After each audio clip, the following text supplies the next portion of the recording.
Mesdames, Messieurs, bonjour donc et bienvenue à notre direct. Il est 11 heures passées de 45 minutes.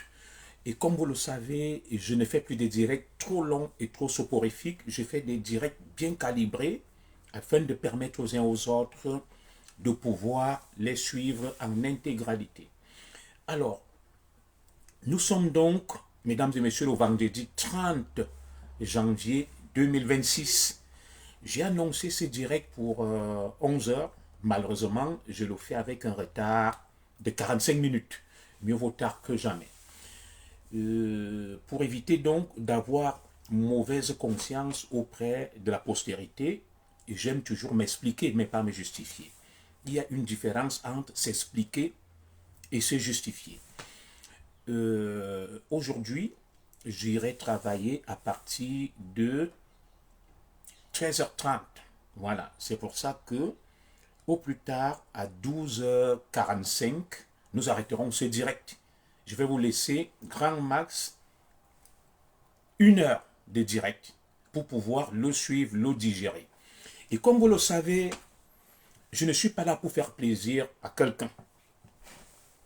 Je suis là pour donner mon avis, mon opinion sur ce que je pense être le point de vue d'un citoyen engagé. Je donne donc mon avis, mon opinion sur ma page, sur mon compte Facebook qui est un espace personnel d'expression pour moi.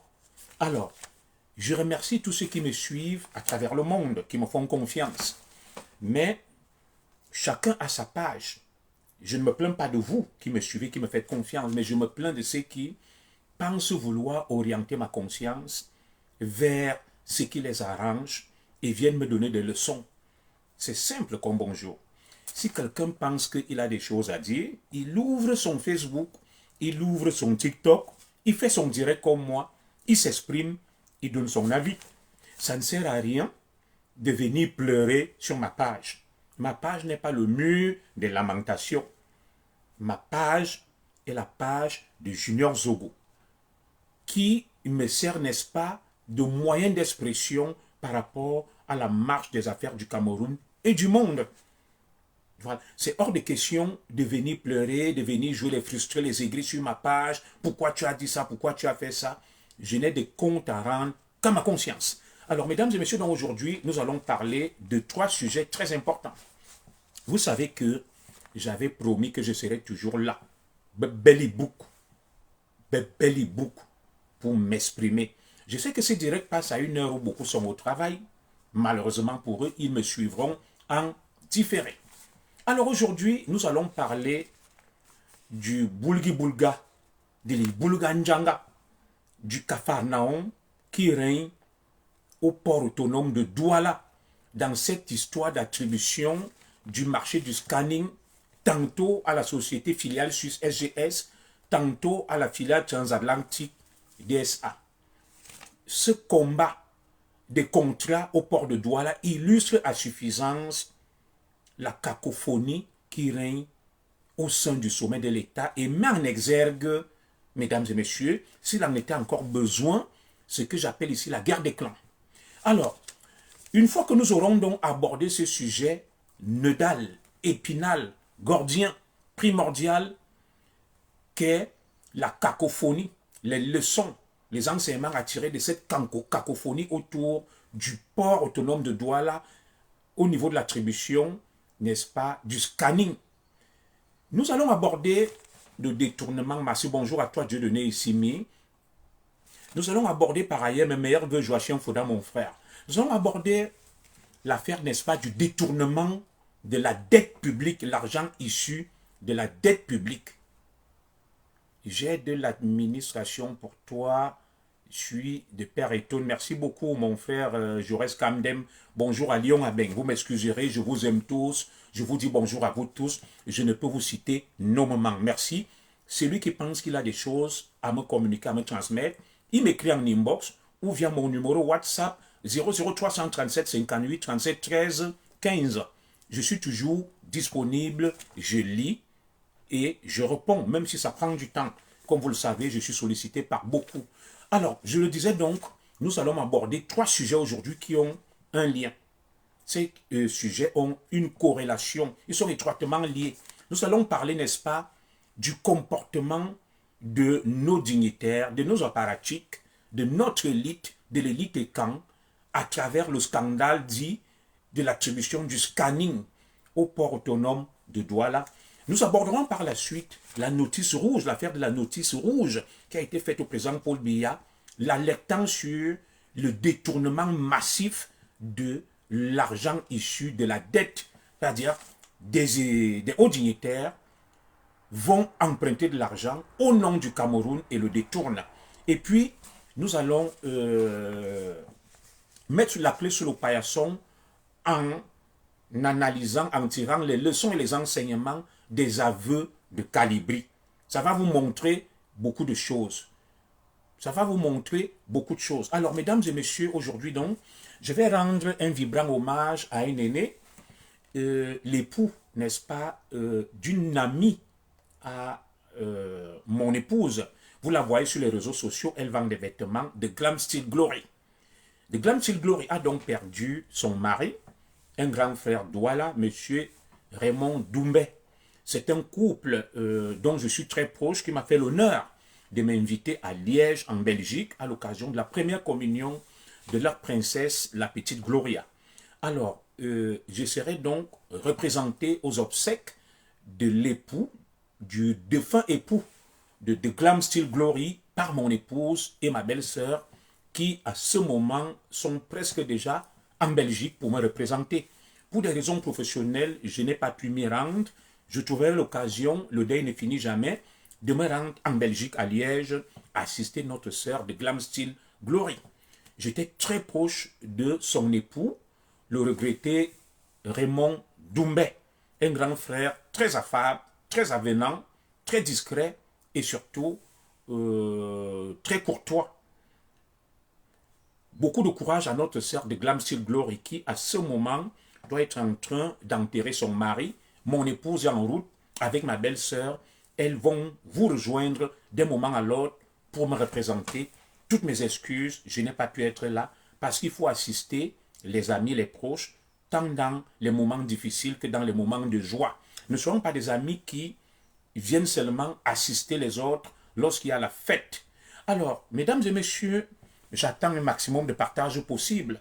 C'est vrai, c'est une heure où beaucoup sont au travail. Partagez le direct, sécurisez-le. Nous allons aborder des sujets très importants. Et avant d'aborder donc ces trois thématiques que je viens de vous énumérer, nous allons faire une espèce d'entrée en matière ou d'introduction. Mes chers compatriotes, comme j'aime vous le dire, vous savez, m'ont interpellé au sujet de l'affaire de la disparition tragique et violente de notre sœur Marie-Lou. Chaque fois que tu fais une publication, ils viennent mettre en bas « Justice pour Marie-Lou » de manière quasi paranoïaque et hystérique. « Justice pour Marie-Lou ». D'autres vont même en inbox m'envoyer des images, des vidéos. Comme vous le savez, j'avais dit que je ne parlais plus de cette affaire, non pas par manque d'empathie, mais pour des raisons que je vous avais données. Et j'aime vous dire qu'au Cameroun, il y a deux communautés. Deux communautés qui, à mon avis, font beaucoup de mal au Cameroun. Ma propre communauté est Kambeti, les Beti, et puis les Bamileke. Pourquoi? Je vais le dire. L'autre jour, j'ai été à une soirée à Suresnes, également soutenir ma grande sœur Chantal ici, à l'occasion, n'est-ce pas, d'une soirée mémorielle organisée à l'occasion du 2e anniversaire du décès de son époux, qui était un artiste aussi comme elle, Slim. J'ai eu l'honneur de rencontrer des compatriotes. Vous avez vu des images, notamment Lolo Fonja, que je salue, qui est parti de Reims. J'ai rencontré également deux compatriotes de la Basse, dont la plus illustre, la générale Marcel. L'échange a été très cordial, on a rigolé, on s'est amusé, ça a surpris beaucoup. Et beaucoup de mes frères quand sont venus me faire la remarque que commissaire Zogo, on ne te comprend pas, tu es retourné à la base, quel est même ton problème? Te voilà avec général Marcel qui a fait ceci. Non. Moi, je vais vers tous les Camerounais. Je ne combats pas les personnes. Je ne combats pas les individus, mais je combats les idées. Je combats l'idéologie. Mais les personnes en elles-mêmes, nous sommes tous des Camerounais. Un Camerounais qui est affecté par un malheur, un Camerounais que je croise dans une cérémonie, il n'y a pas de raison qu'on ne sympathise pas tant qu'il n'est pas un criminel et un assassin. Moi, je sympathise avec tout le monde, je discute avec tout le monde, j'échange avec tout le monde. Alors, l'échange que j'ai eu avec elle et une autre qui est moins connue, qui m'a donné sa carte de visite, je les salue, ces deux charmantes dames d'ailleurs, et m'ont dit, commissaire, nous on ne te comprend pas. Tu bascules vers l'insulte et tu rabaisses tes adversaires politiques, nous ne sommes pas d'accord.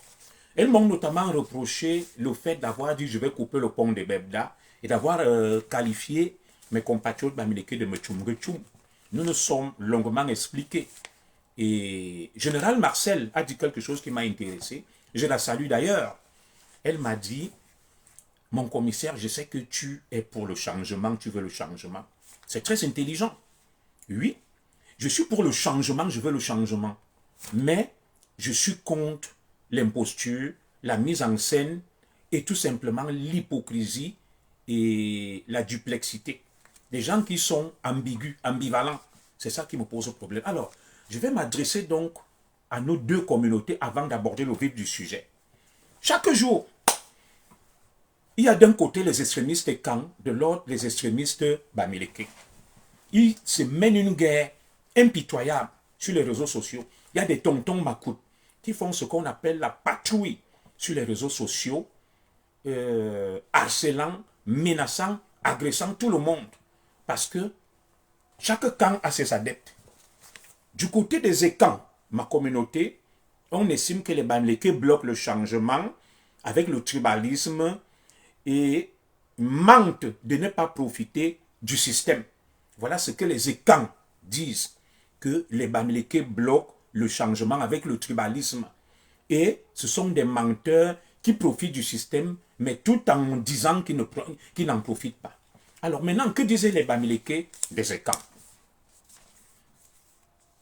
Les Bamileke disaient ceci, comme un qui vient m'écrire là, que c'est Kamto qui détourne au port de Douala, pas deux personnes.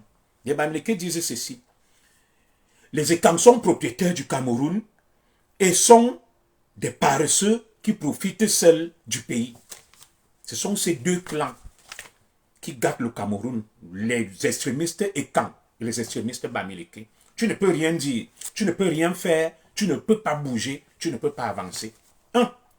Les Ekans, les Bamileke bloquent le changement, sont des tribalistes et sont des menteurs qui profitent du système, mais font semblant de ne pas en profiter. De l'autre côté, les Ekans leur disent, vous les Bamileke disent aux Ekans, vous les Ekans, vous êtes les propriétaires du Cameroun et vous êtes des paresseux et vous profitez seuls du Cameroun. Face donc à ce genre d'absurdité, d'imbécilité, vous voyez, beaucoup vont donc venir te dire, commissaire, vous avez soutenu Paul Biya, comme celui qui m'écrit là. Mira Marc. Mira Marc vient me dire de manière, comment dirais-je, avec beaucoup d'humour et de sarcasme, que, n'est-ce pas, c'est Kamto qui détourne. Il faut dire ceci aux extrémistes Bamileke et Ekans. D'abord aux extrémistes Bamileke, pourquoi certains Ekans soutiennent Paul Biya, même comme ils ne sont pas d'accord avec la manière dont le pays est géré. Je vais vous expliquer ça. Écoutez bien. Je vous l'ai déjà expliqué plusieurs fois, mes frères extrémistes Bamileke. Vous voyez le Front National en France, devenu Rassemblement National. Chaque fois qu'ils vont aux élections, les Français les désavouent. C'est vrai, ils sont en tête des sondages cette année. Pourquoi? Pourquoi les Français les désavouent? On appelle ça la peur. Quelqu'un qui a peur de toi ne peut pas voter pour toi. Dans ce qu'on appelle la carte du monde, notre vision du monde, carte du monde, CDM. Chacun voit le monde sous son prisme, selon ses émotions et selon sa culture. C'est toujours la faute à l'autre. Alors, comment les extrémistes Bamileke, qui soutiennent le professeur Maurice Kamto, pensent qu'un Ekan peut se joindre à eux pour voter Maurice Kamto et œuvrer pour le changement, vu sous leur prisme où ils accusent les Ekans, tous les Ekans, de profiter du Cameroun, d'être les seuls à profiter, d'être les propriétaires du Cameroun et d'être des paresseux. Et ils brandissent la menace avant les élections que vous allez lire l'heure. Nous allons vous montrer. Donc, même si les écans voulaient le changement, ils vont aller voter Paul Biya par peur. Est-ce que mon frère, là, tu le comprends? Ou ma soeur Mira Marc, venez dire que non, c'est la faute des écans, parce qu'ils empêchent le changement, alors que nous avons voulu voter Kamto. Il faut faire votre examen de conscience. Pourquoi, n'est-ce pas, les gens ont peur de vous suivre? Ceux que vous accusez de soutenir Paul Biya, alors qu'en réalité, ils ne sont pas d'accord. Comme vous le voyez, beaucoup de camps réclament justice pour Marie-Lou. Pour réclamer justice, il faut déjà reconnaître que le pays va mal. Ça veut dire que, vraisemblablement, ça serait un cas d'école, un paradoxe, que les mêmes qui réclament justice pour Marie-Lou, qui savent que le pays va mal, mais qui soutiennent Paul Biya. Il y a une raison pour laquelle ceux-là soutiennent Paul Biya. Et ils ne se joignent pas aux forces du changement. Tu ne peux pas attendre de quelqu'un qui te soutienne alors que tu as l'épée en main. Tu lui promets l'enfer, tu lui promets la mort, tu promets d'arracher ses terres, de le persécuter. Comment cette personne peut voter pour toi? Cette personne ne peut pas voter pour toi. Et maintenant, de l'autre côté aussi, il y a nos frères extrémistes et camps qui souffrent le martyre, qui misèrent, qui n'ont rien, mais qui vont toujours soutenir bec et ongle le système. Et c'est pour ça que j'aime vous dire que ce sont ces deux extrêmes qui bloquent le Cameroun.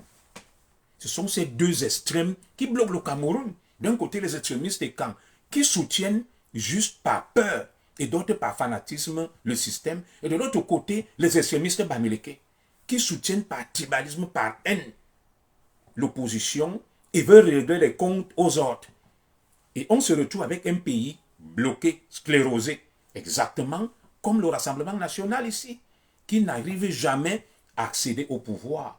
Alors, si nos frères extrémistes bamileke veulent le raz de marée des écans, ils doivent polir leur discours, ils doivent rassurer les écans. Ils ne doivent pas venir dire que les écans sont propriétaires du Cameroun, ils profitent seuls, ils sont des paresseux, et qu'ils vont leur monter dès qu'ils arrivent au pouvoir. Personne ne peut voter quelqu'un qui lui promet la mort et l'enfer. C'est aussi simple que bonjour à comprendre. Et c'est le discours que je prends, la troisième voie, celle qui nous éloigne des deux extrêmes.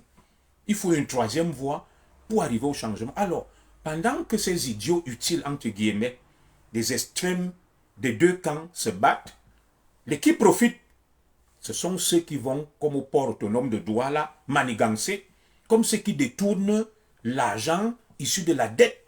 Le Cameroun emprunte de l'argent, des milliards. On vous dit, la dernière facilité d'emprunt signée par le président Paul Biya, 1600 milliards de francs CFA. Près de 1600 milliards de francs CFA. Je n'ai pas dit millions, milliards.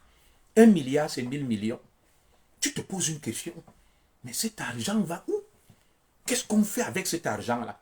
Des gens le détournent. Des gens l'utilisent à des fins personnelles.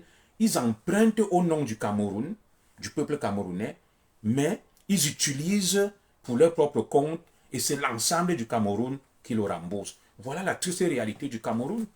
Que faisons-nous donc face à ces deux camps extrêmes qui prennent en otage le Cameroun et le changement et leur idiotie profite à des prédateurs qui sont au sommet de l'État, qui volent, qui pillent, qui font même base, comme vous le voyez sur l'affaire du port autonome de Douala. Et c'est pour ça que ceux qui nous accusent, moi j'ai dit à mes deux sœurs que j'ai rencontrées à la soirée de notre sœur Chantal Aïs, le général Marcel, que regarde mon général, le pouvoir, le régime en place me déteste, l'opposition me déteste, je ne suis aimé par personne. Ça veut dire que la vérité vient de moi. C'est moi qui ai la vérité au final. Excusez-moi. La vérité vient de moi. De deux côtés, il y a de la haine. Le parti au pouvoir, l'opposition. Ils me détestent. Je ne suis ni avec l'un ni avec l'autre. Ça veut dire que c'est moi qui détiens la vérité.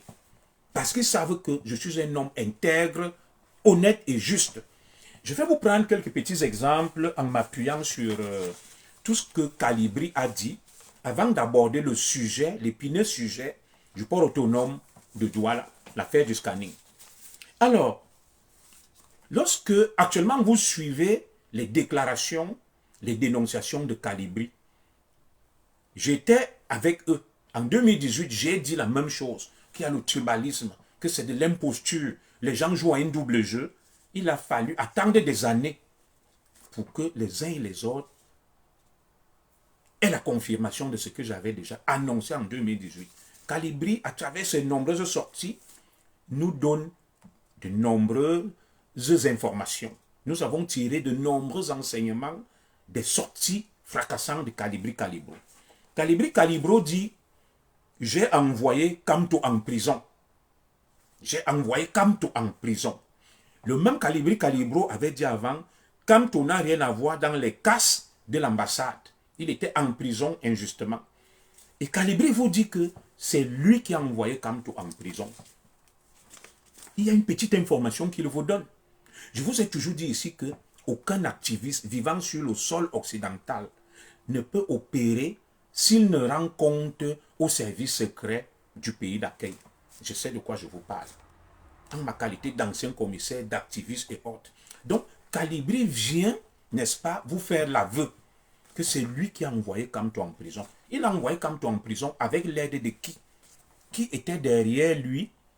Et pourquoi déclare-t-il que c'est parce qu'il a cassé les ambassades qu'il a envoyé Kamto en prison? On pourrait analyser cette information de deux manières. Soit Kalibri a été monté pour envoyer Kamto en prison et travaille avec les gens du système qui lui ont dit « Va casser les ambassades, vous brandissez le nom de Kamto et dès que vous allez finir de casser, ça sera une belle occasion pour arrêter Kamto et le mettre en prison. » C'est ce que Kalibri vous dit lui-même. Sans s'en rendre compte. On appelle ça un acte manqué. Il vous dit, c'est moi, Kalibri, qui a envoyé Kamto en prison, en allant casser les ambassades. Et le même Kalibri vous dit, j'ai organisé le casse des ambassades tout seul. Vous entendez ça? Il dit qu'il a organisé le casse des ambassades tout seul. Et que c'est lui qui a envoyé Kamto et le reste en prison. Ça veut dire quoi? Les gars de la base qui étaient là ont suivi Kalibri comme un mouton. Parce qu'il avait une mission, celle d'envoyer Kamto en prison. Quand on analyse la déclaration de Kalibri Kalibro, c'est ce qu'il dit en filigrane. C'est un sous-entendu que c'est moi, Kalibri, le patron de la base, qui n'a jamais été, il n'a jamais dit que Kalibri reconnaît qu'il travaille avec des forces obscures pour faire semblant de vouloir le changement et de déstabiliser le Cameroun des deux côtés. Il a envoyé Kamto en prison et il a fait ça seul. Ses camarades ne savaient pas. Deuxième information que Kalibri nous donne. Kalibri nous dit, si je voulais m'enrichir et battre campagne pour Paul Biya, je l'aurais fait. Allez demander à l'ambassade du Cameroun en France. Partagez le direct, sécurisez-le. C'est Kalibri qui parle. Que s'il avait voulu s'enrichir et battre campagne pour Paul Biya, il aurait pu le faire.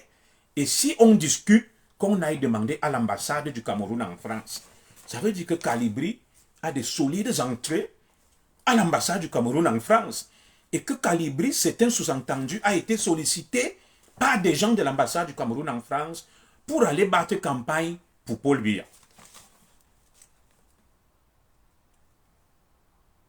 Voilà, pour aller battre campagne pour Paul Biya. Ambroise Abanda, moi j'analyse ses propos à lui-même. Quand tu dis Kalibri, je suis courageux, il n'y a personne qui est plus courageux que moi. Ma vidéo est là en 2013 face à Paul Biya et sa garde armée. Personne de là-bas n'a fait ce que j'ai fait. Ils ne sont pas courageux. J'analyse ses propres propos. Il dit, si je voulais battre campagne pour Paul Biya, je l'aurais fait, je me serais enrichi. Allez demander à l'ambassade du Cameroun en France. Assez bizarre. Qui l'a appelé à l'ambassade du Cameroun en France pour aller battre campagne pour Paul Biya? Et pour quelle raison? C'est lui-même qui le déclare, c'est pas moi. Et le même Kalibri vous dit que quand vous voyez un ambassadeur qui arrive, il vous dit il n'y a ni basse ni patriote. Il vous dit il n'y a ni basse ni patriote. C'est un ambassadeur. Et Kalibri vous dit que dans cette ambassade, on l'a sollicité pour aller battre campagne pour Paul Biya. Il aurait dû s'enrichir. Qui l'a sollicité? Pourquoi l'a-t-on sollicité avec tout ce qu'il a fait? Point d'interrogation. C'est des aveux graves qu'il fait. Quand tu analyses, tu comprends beaucoup de choses, que le combat que certains disent mener est un faux combat. Ils sont ambigus, ils sont ambivalents, ils jouent à un double jeu. Et c'est ce que Calibri dit. Il est en contact avec les gens de l'ambassade. C'est lui-même qui parle. C'est pas moi qui parle à la place de Calibri. C'est Calibri qui parle. Alors, le même Calibri dont on va vous dire que des soi-disant combattants ont acheté des maisons une fois dans le combat. Il dit, des soi-disant combattants ont acheté des maisons. Il parle de Kamwa, de Niat et autres. Vous avez vu Niat, vous montez sa maison et Kamwa. Et Calibri dit donc, pourquoi ce n'est qu'une fois dans le combat qu'ils s'achètent des maisons? Vous voyez donc ces gens qui vous disent qu'ils ont œuvré pour le changement. Ils veulent le changement. Quand oye, c'est monté, c'est descendu. Ils ont gagné beaucoup d'argent derrière le combat. Ils se sont enrichis. Ils ont acheté des maisons. Une question. Qui leur a donné cet argent?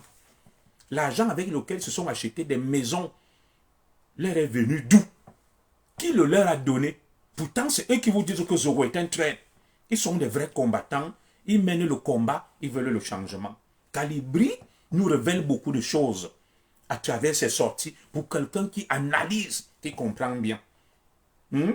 Des combattants se sont enrichis, ont acheté des maisons étant dans le combat. Qui leur a donné l'argent pour acheter ces maisons? Le même Calibri vous dit, parce qu'on va aller très vite, que l'ambassade de France au Cameroun était en contact avec Fogué, l'Albert Zongang, et il qualifie Albert Zongang de traître. Que Albert Zongang travaille pour le système, pour détruire l'opposition. C'est Calibri qui parle. Il a tellement fait des révélations, sauf s'il est fou, que même un idiot va comprendre que ceux qui s'agitent font du bruit au nom du changement. Ce sont des menteurs, ce sont des profiteurs, ce sont tout simplement des traîtres qui viennent embrouiller les esprits, comme je vous l'ai dit là, entre, un peu comme les extrémistes et les extrémistes bamileke, et font diversion pour permettre à leur maître qui leur donne de l'argent de continuer à évoluer. Il vous dit que les Chiruma, les Zongan, les Fogué sont en lien avec l'ambassade de France à Yaoundé. Cette ambassade les manipule. Cette ambassade les manipule et fait beaucoup de choses au nom de l'opposition. C'est une autre information grave que Calibri donne là. On a vu Zonga avec Kamto prôner la guerre, mais au moment où on arrête les Fogué, on arrête les Kamto, Zonga n'est pas arrêté. Il est libre. Ça a questionné tout le monde. Ça a questionné tout le monde. On n'a rien compris sur ça. Calibri vient donc nous dire que Zongang travaille avec le système Albert Zongang et que c'est à cause de lui que les Fogué et autres sont en prison et c'est le plus grand traître. Pourtant, beaucoup viennent dire là que le traître c'est Zoro, les Brisniche, les Kemta. Pourtant, c'est eux-mêmes les traîtres, tel que Calibri le dit. Calibri a tout balancé. Et pour sortir définitivement de cette phase-là, je vous dirai quelque chose. Vous donc, mes frères et quand, vous n'avez rien compris. Quand vous êtes là, vous venez dire, oh, les Ekans sont victimes des Bamileke. Il y a, les Ekans sont menacés de disparition. Le grand remplacement. Les Bamileke achètent tout. Les Bamileke envahissent les Ekans. Et vous venez me voir pour vous aider à mener ce combat stupide. Je vous dis, moi je ne suis pas un mouton de Panurge pour suivre les gens bêtement.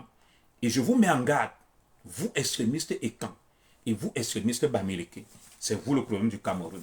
Vous savez pour qui vous roulez, pour faire diversion et vous n'abordez jamais les vrais problèmes. Quand tu vas voir la vie de certains extrémistes Ekans, certains n'ont pas les papiers. Ils n'ont rien à manger. Ils ne profitent en rien du système. Ils souffrent. Ils sont victimes du système. Mais ils sont dans tous les inbox. Ils réclament justice pour le peuple camp. Ils se plaignent. Ils n'ont rien. Mais ils sont prêts à tuer quelqu'un pour que le même système se maintienne. Allez chercher l'erreur. Où est l'erreur? Ces écrans-là, extrémistes, ne peuvent pas parler des détournements des fonds publics. Ils ne peuvent pas parler des deux clans Nanga et Boulou qui se battent au port autonome de Douala. Ils ne peuvent pas parler du détournement de l'aide publique au développement, des vrais problèmes du Cameroun. Les mêmes qui roulent pour ces gens-là, comme les extrémistes bamileke, mettez des cœurs s'il vous plaît, sécurisez le Dieu. Ce sont les mêmes qui vont venir bavardailler, embrouiller les esprits dehors. J'ai lu certains écrans qui me disent que vous voyez, la basse ne critique jamais son excellence Ferdinand Ngongo, secrétaire général de la présidence de la République. On m'a envoyé beaucoup de choses.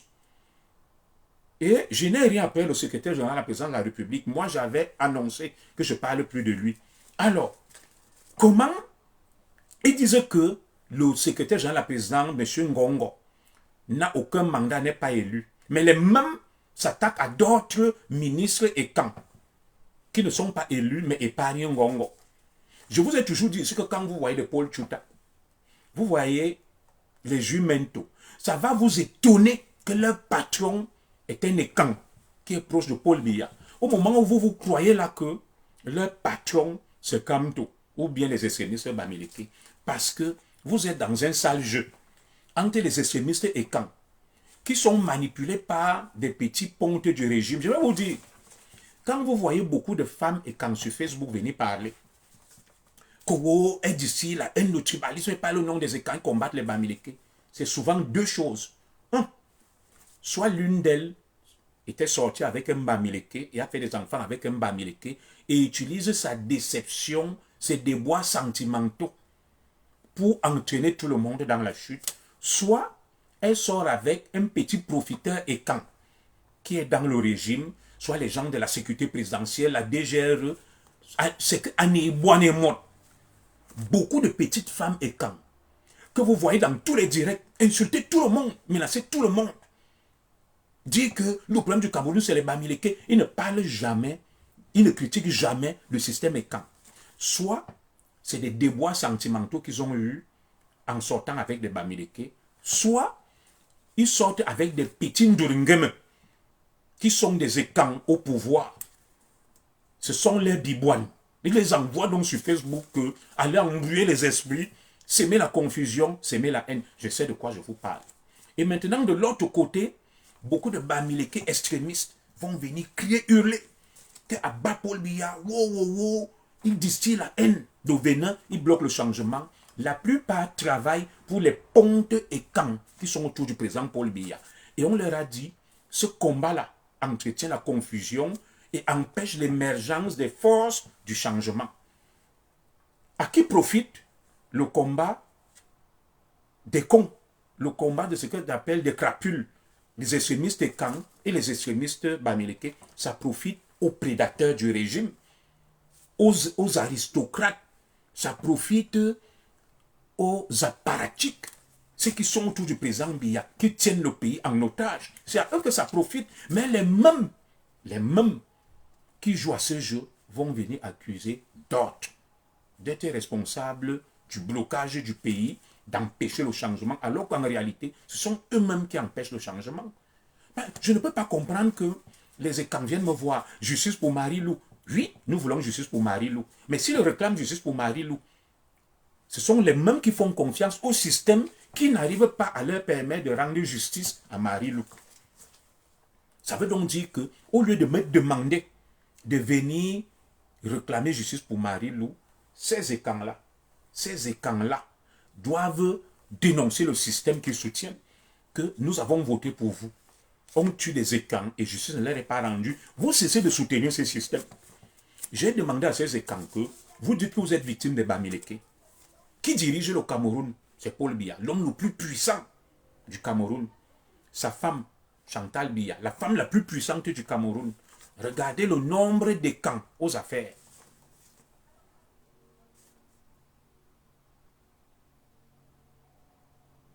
Voilà. Il y a un qui me dit Marie-Angéline Babokan mon commissaire, parlons peu, parlons bien. Tout ce désordre-là, c'est toi qui as commencé ça. Est-ce que tu peux donc dire aux Camerounais en quoi j'ai commencé le désordre? Je vais continuer à la lire. Hein. Tous ces gens-là n'ont fait que te copier. Avant toi, on pouvait se lever. Voilà. Moi, je t'excuse et t'excuserai toujours. Voilà. Maintenant, sors-nous de là si ça ne tenait qu'à moi. On doit te donner le ministère de la diaspora. Je le comprends, ma soeur. Ma soeur, je ne suis pas responsable de ce désordre. J'ai condamné ce désordre. J'ai dit ce désordre-là, je ne suis pas d'accord avec. Pourquoi j'ai quitté la lutte? Parce que mes frères américains sont venus, ont commencé à accuser les Ekans, qui sont les seuls responsables du marasme du Cameroun. Parce qu'ils profitent seuls et ils sont les propriétaires. Je leur ai dit non. Ils ont refusé. J'ai quitté la lutte. J'ai dit qu'ils bloquaient le pays. Que c'est eux qui bloquaient le pays. Maintenant, les gens vont les détournent. Moi, je n'ai jamais été dans les excès. Vous voyez, je critique autant les Bamileke que les Ekans, que les nordistes. Moi, quand tu te comportes mal, je critique. Comme je vais critiquer les Ngongo, les Motazé, le Premier ministre aujourd'hui, c'est le cœur même de notre direct. Donc, je reviens à vous dire que les Ekans, les extrémistes Ekans ne peuvent pas dire qu'ils sont victimes des Bamileke, alors que celui qui dirige le Cameroun, l'homme le plus puissant, s'appelle Paul Biya. C'est un Ekan. La femme la plus puissante du Cameroun, c'est Chantal Biya. C'est une Ekan. Je continue. Le secrétaire général de la présidence de la République, c'est un Ekan, Ferdinand Ngongo. Le directeur du cabinet civil, c'est un Ekan, Samuel Vondoyolo. Le directeur adjoint du cabinet civil, c'est un Ekan, Baboke Oswald. Le conseiller spécial du président Paul Biya, le vice-amiral Joseph Fouda, c'est un Ekan. Le ministre de la Défense, Betty Assomo, c'est un Ekan. Le secrétaire d'État en charge de la gendarmerie, c'est un Ekan, Galat Setoga, de la Lekier, mon frère Eton. Le patron de la police, c'est un Ekan, Mbargangeli. Je continue. Le ministre des Finances, lui, Paul Motazé, c'est un Ekan. Le ministre même qui s'occupe des terres, des affaires foncières et domaniales, c'est un Ekan, mon grand frère ici. Le ministre qui s'occupe des forêts, c'est un Ekan, Ndongo Jules Doré. Le chef d'état-major des armées du Cameroun, le militaire le plus puissant, c'est un Ekan, le général Meka. L'unité la plus puissante qui garde le président Paul Biya est gérée par un Ekan, le colonel Beko Abondo. Vous voulez que la moitié des généraux sont des Ekans.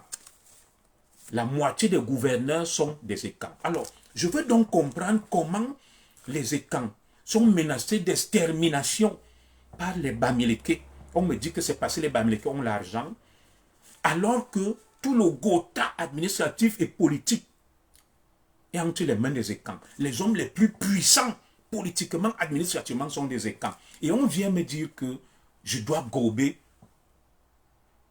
cette mise en scène. Des gens s'activent, m'envoient des messages en inbox, ils partent partout, je suis mon mari. Nous ne sommes victimes de rien. Nous sommes victimes de rien. Parce que vous ne pouvez pas me démontrer que tous ces puissants Ekans qui contrôlent l'appareil politico-administratif sont complices des Bamileke pour s'auto-détruire, pour accepter le génocide des leurs, la disparition des leurs. Moi, ce genre de choses ne passe pas. Ne comptez pas sur moi pour ce genre de choses-là. Je vous dis, mine minal. Je ne suis pas ce genre de choses-là. Oui.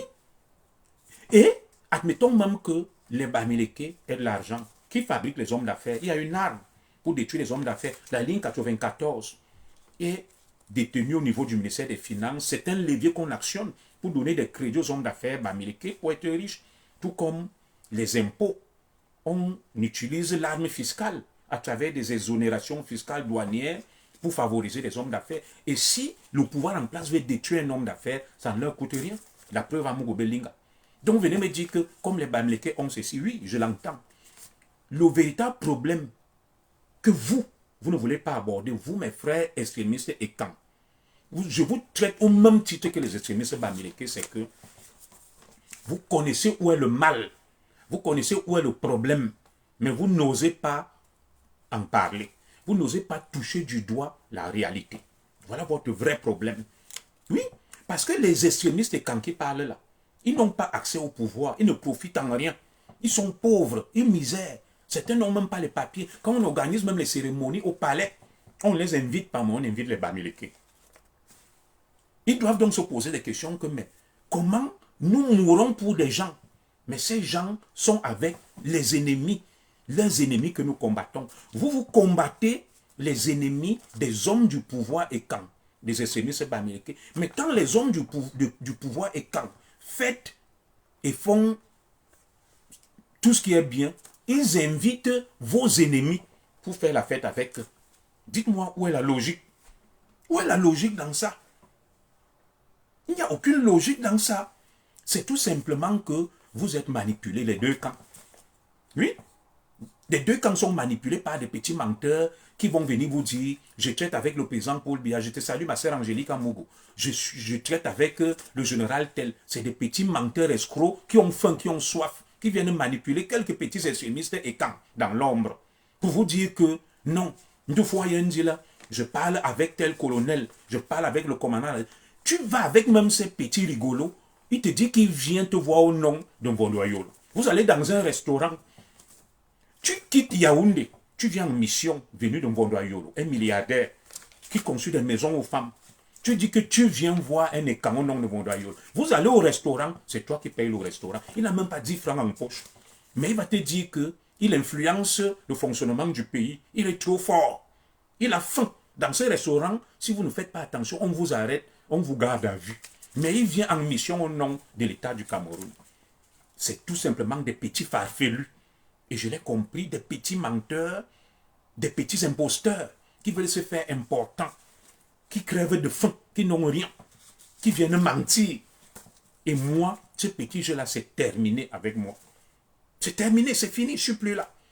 Et ce sont les mêmes, ils organisent des groupes, ils vont de direct en direct. Oui, nous devons dire la vérité à tous ceux qui prennent en otage le Cameroun. Le Cameroun est pris en otage par tous ces enfants qui sont au sommet de l'État, qui sont des écans, des Bamileke, des nordistes, des doualas, des anglophones et tout. Ma grande sœur Angélique Amougou, je connais le bon cœur que tu as. Les directs là, on monte, on descend. Toi-même, tu pars au Cameroun là. Tu parles mal d'un écan au pouvoir, on t'arrête, on te met en cellule. C'est pour ça que je dis qu'il faut qu'on arrête. Pourquoi les nôtres sont victimes alors que ce sont les écans qui dirigent le pays? A-t-on besoin d'aller revendiquer justice pour Marie-Lou alors que ce sont les écans qui dirigent le Cameroun? Si Marie-Lou n'arrive pas à obtenir justice, ça veut dire que nos frères écans que nous avons mis au pouvoir ne font pas bien leur travail. Nous devons nous désolidariser d'eux. Ils sont en connivence avec les extrémistes Bamileke. Et c'est ça que vous ne comprenez pas. C'est ça que vous ne comprenez pas. Ils vous manipulent, ils vous trompent. Entre-temps, ils profitent, ils tuent les vôtres, ils volent, ils pillent. C'est le nom des écans qui est gâté. Ils ont formé une alliance, comme vous les voyez là, entre l'élite écan et l'élite Bamileke, que nous nous soutenons. Et maintenant, si nous perdons le pouvoir, vous êtes nos frères en affaires, en business, nous marchons avec vous. Donc, les élites Bamileke sont avec les écans qui sont actuellement au pouvoir. Ils ont une alliance secrète qui ne vous disent pas. Ils ont une alliance directe qui ne vous disent pas. L'alliance cachée entre l'élite écan et l'élite Bamileke que, pour le moment, nous sommes au pouvoir, soutenez-nous. Ils leur accordent des avantages économiques à gauche, à droite. Et les Bamileke viennent leur verser les rétrocommissions. Et si demain l'élite écan tombe, l'élite écan là va compter sur cette alliance secrète avec les Bamileke. Et ceux qui vont souffrir, c'est le petit peuple écan. Ils vont aller voir leurs amis, ils vont se soutenir. Ils disent que nous, on était là hier. Nous, les Ngongo, les Motazé, les Sirius Ngoy Or, on vous a accordé des avantages. Aujourd'hui, c'est vous qui êtes là. Rendez-nous la politesse. Ils vont inverser les rôles. Ils vont inverser les rôles. Comme aujourd'hui, les écans contrôlent l'appareil politique et administratif. Si demain, les Bamileke, qui sont leurs alliés dans leur alliance, contrôlent l'appareil politique, les écans vont devenir des hommes d'affaires. Et les Bamileke qui seront au pouvoir, leurs amis, vont leur donner des marchés, exactement comme les écans le font aujourd'hui. Vous irez même bien fouiller l'affaire du port autonome de Douala. C'est pareil. Ils veulent donner ça à leurs amis Bamileke. Donc, ne venez plus me voir pour me raconter vos histoires, vos bêtises là, que c'est monté, c'est descendu. Et c'est les Bamileke qui sont gagnants. Moi, je ne sais pas que c'est monté, c'est descendu. Non, moi, ce discours ne me plaît pas. Ce discours nous enfonce. Nous devons voir la réalité en face. Marie-Lou ne peut pas être victime, tuée comme elle a été tuée, comme un animal. Et on dit qu'on réclame justice alors que le président de la République, c'est un écan. La première dame du Cameroun, c'est une écan. Le secrétaire général, la présidente de la République, c'est un écan. Les hommes et les femmes les plus puissants du Cameroun sont des écans. Le directeur du cabinet civil, c'est un écan. Son adjoint, un écan. Le chef d'état-major des armées, un écan. Le commandant de la GP, un écan. Le ministre de la Défense, un écan. Le patron de la gendarmerie, un écan. Le patron de la police, un écan. Celui qui partage les terres, un écan. Celui qui partage les forêts, un écan. Qu'est-ce que vous voulez? Moi, je veux comprendre votre logique. Quand vous venez me voir, vous pleurez que non, lève-toi, réclame justice, nous sommes envahis. Les Bamileke vont, non, non, non. Non. C'est un petit jeu entre l'élite et Kang, qui est aux affaires, et l'élite Bamileke. Ils embrouillent les esprits et ils font leurs affaires comme vous voyez au port autonome de Douala. La guerre entre les extrémistes Bamileke et les extrémistes Ekang arrange les prédateurs au sommet de l'État et maintient le même système. On se neutralise, le combat des chiffonniers au bas de l'échelle et au sommet de l'échelle, les prédateurs profitent, se font plein les poches. Vous êtes des idiots utiles. Et c'est pour ça que ça m'énerve. Vous avez suivi toutes les révélations de Calibri. Les gens que vous croyez même incarner là, le changement, sont derrière ces gens-là. Donc, moi, je ne vais pas tout rentrer dans les détails. Ce sont les mêmes écans qui vendent tout. Oui, ce sont les mêmes écans qui sont corrompus. Vous voyez un concours comme celui de l'ENAM, l'École nationale d'admission, où on forme l'élite du Cameroun de demain. On vous dit que les places se vendent à l'ENAM. C'est qui le directeur de l'ENAM? Sumbuangula. C'est un écan, un Yezoum. Voilà.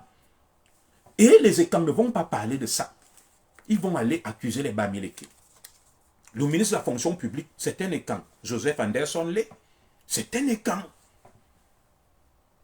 Donc, ça veut dire que Eyeba ici est dans le complot. Il prend vos terres pour donner aux Bamileke, pour qu'il y ait le grand remplacement. Si vous avez des comptes à demander à quelqu'un, ne venez pas me demander. Allez demander à Eyeba ici.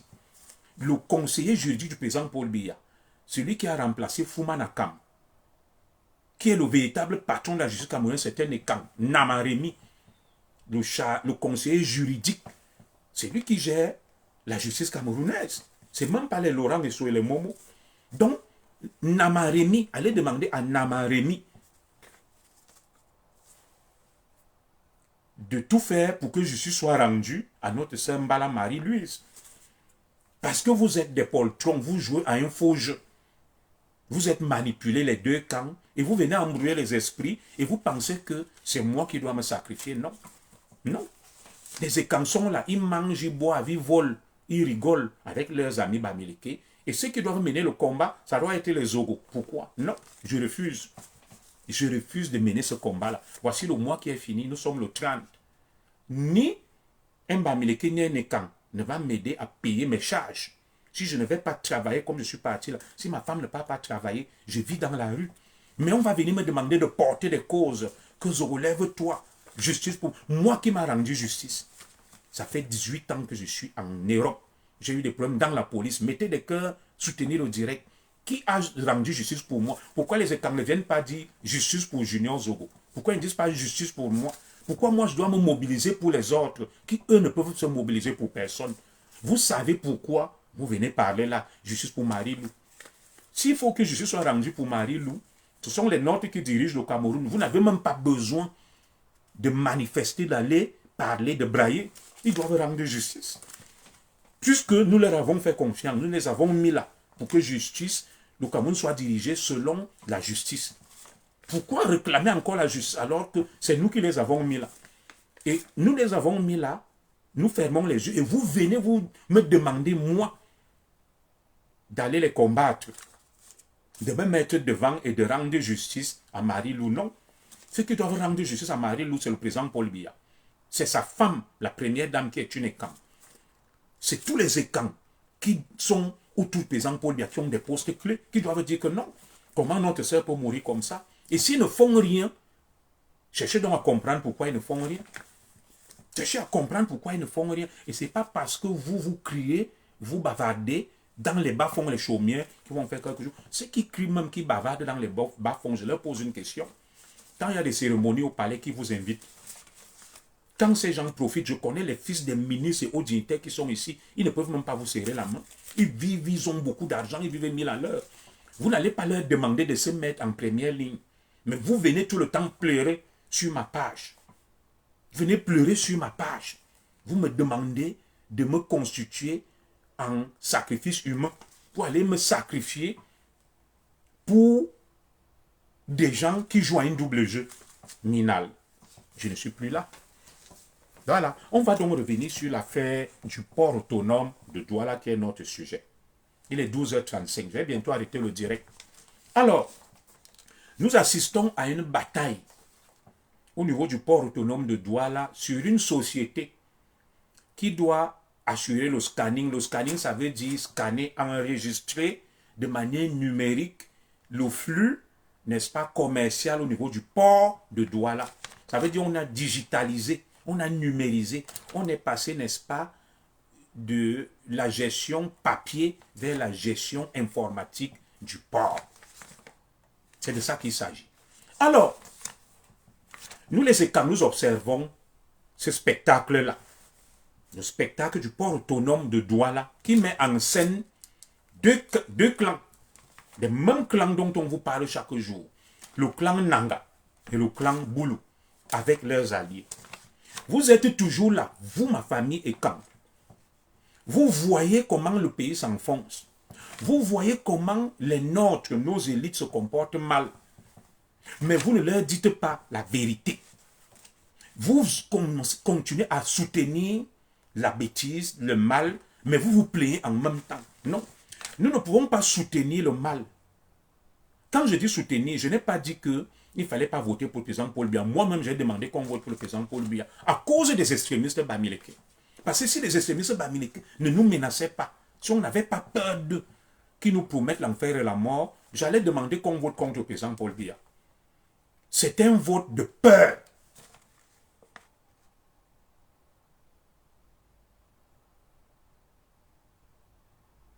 C'est un vote de peur.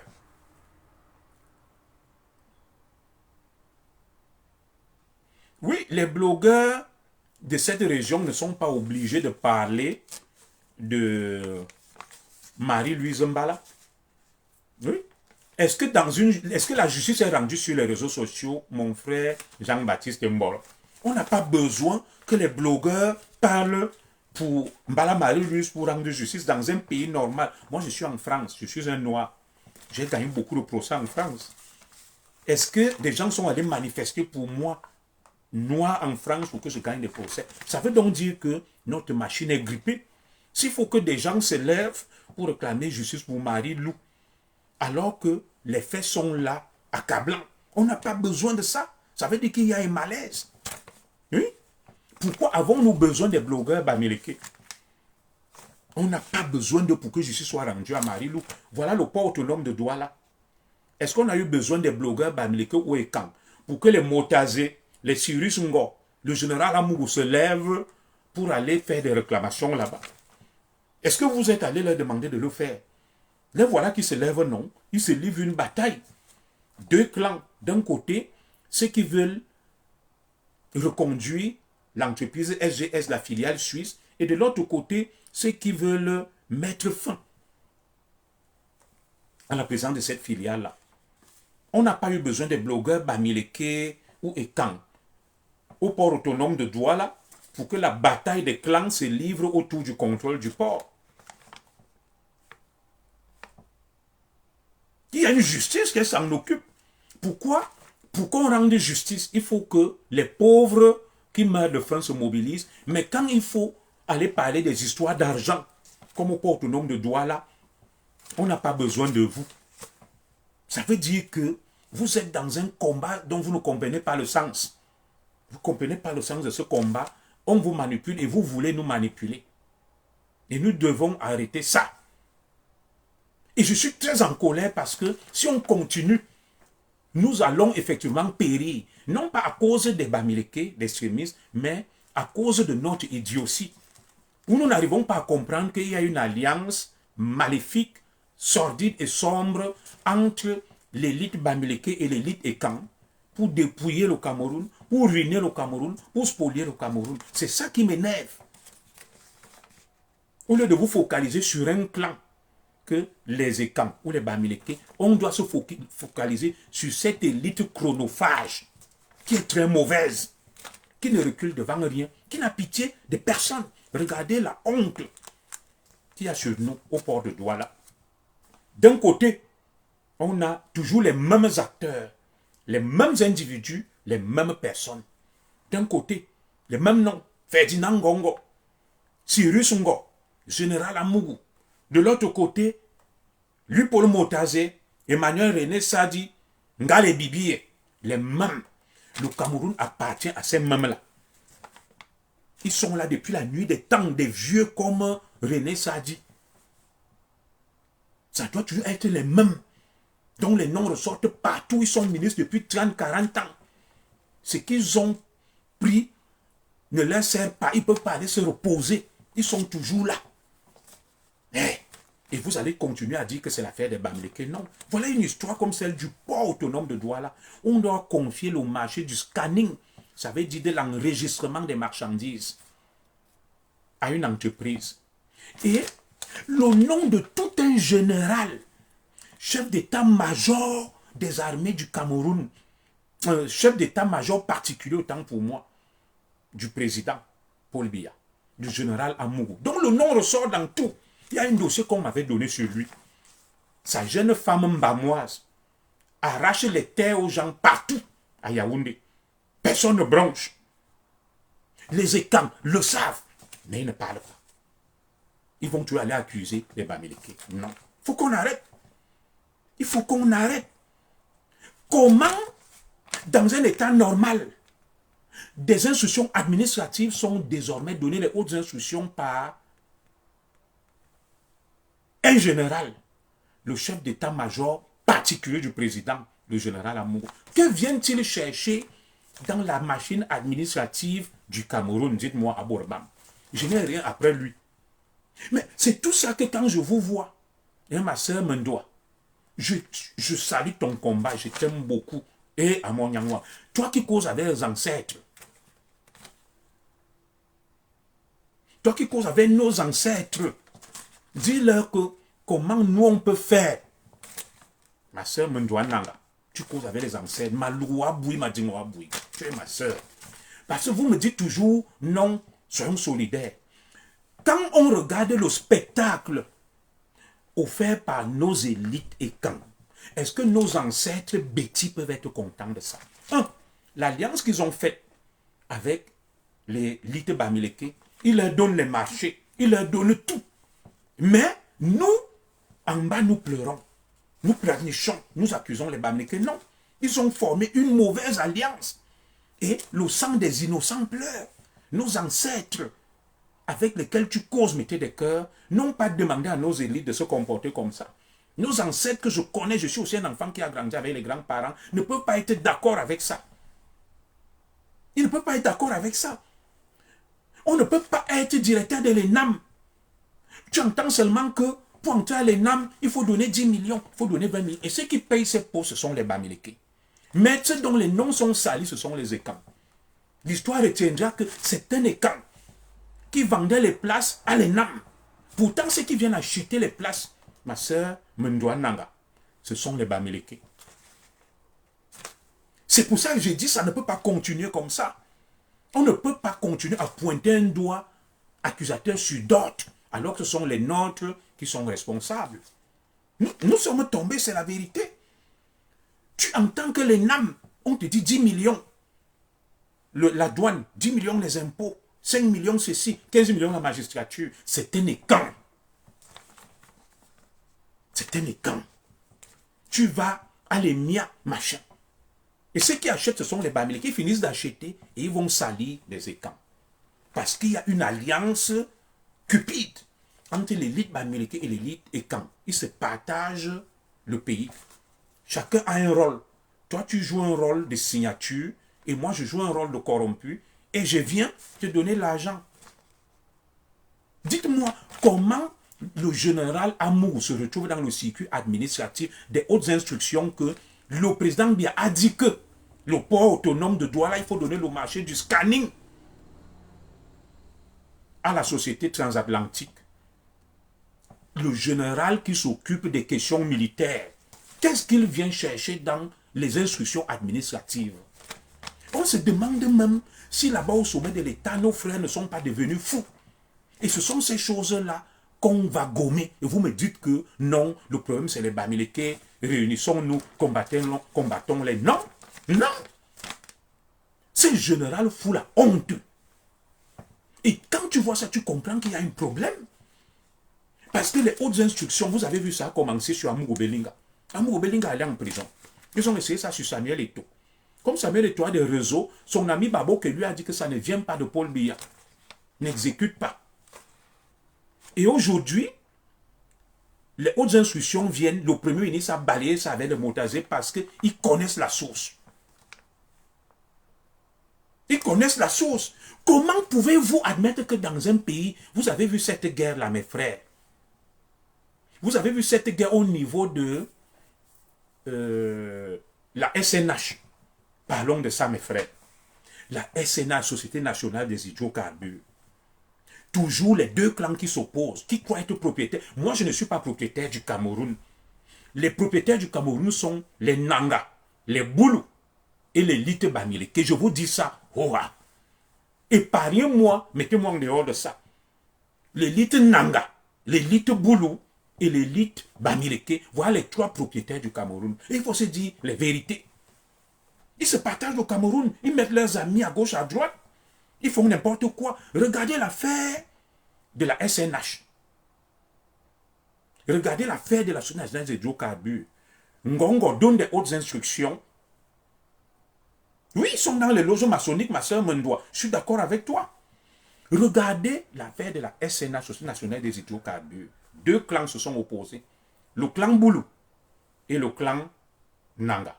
Le clan Nanga voulait la tête d'Adolphe Moudjiki.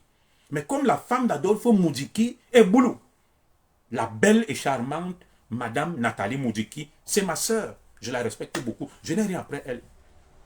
Ngongo donne une instruction, le clan Nanga. Le clan Boulou refuse. Et vous voyez la SNH, mes frères. Notre sœur Boulou, sans aucun décret présidentiel, dirige la SNH. La belle et charmante Nathalie Moudjiki. Je n'ai rien après elle. Comment un pays normal vous fonctionnez comme ça? Où est le mandat qui permet à Nathalie Moudjiki, je n'ai rien après elle, je l'aime bien, je la respecte, de diriger la SNH? Dites-moi. Et quand vous les bêtises, vous regardez ça. Vous regardez ça. Parce qu'elle est la femme d'Adolphe Moudjiki. Et il y a une guerre des clans, elle s'empare de la SNH parce qu'elle est Boulou. Elle devient directrice administratrice générale de la SNH. Dans quel pays au monde vous avez vu ça? C'est un peu comme le président Biya qui est là. Si quelque chose lui arrive, la première dame Chantal Biya s'auto-proclame président de la République. Où est la logique dans ça? Quand les autres nous parlent et nous détaillent, vous dites qu'on est victime de... Non. Comment Madame Nathalie Moudjiki peut devenir administratrice, directrice générale de la SNH de fait, sans aucun acte qui la nomme? Le clan Boulou a dit, c'est notre sœur Boulou, on la garde là. On la garde là. Le clan Ngongo a échoué. Mais le pays ne peut pas continuer comme ça. Le pays ne peut pas continuer comme ça, ma famille, quand on est en train de nous entourlouper. Et c'est toujours cette même guerre des clans qui s'est jouée à la SNH, avec d'un côté les Nanga, de l'autre côté les Boulou. Et leurs alliés au milieu, tantôt les Laurent et sur les Douala, tantôt un Bamileke, ça dépend des loges. Un pays ne peut pas fonctionner comme ça. Et vous vous accommodez de cette imposture, vous allez chercher le mal ailleurs alors qu'il est devant vous, vous le voyez.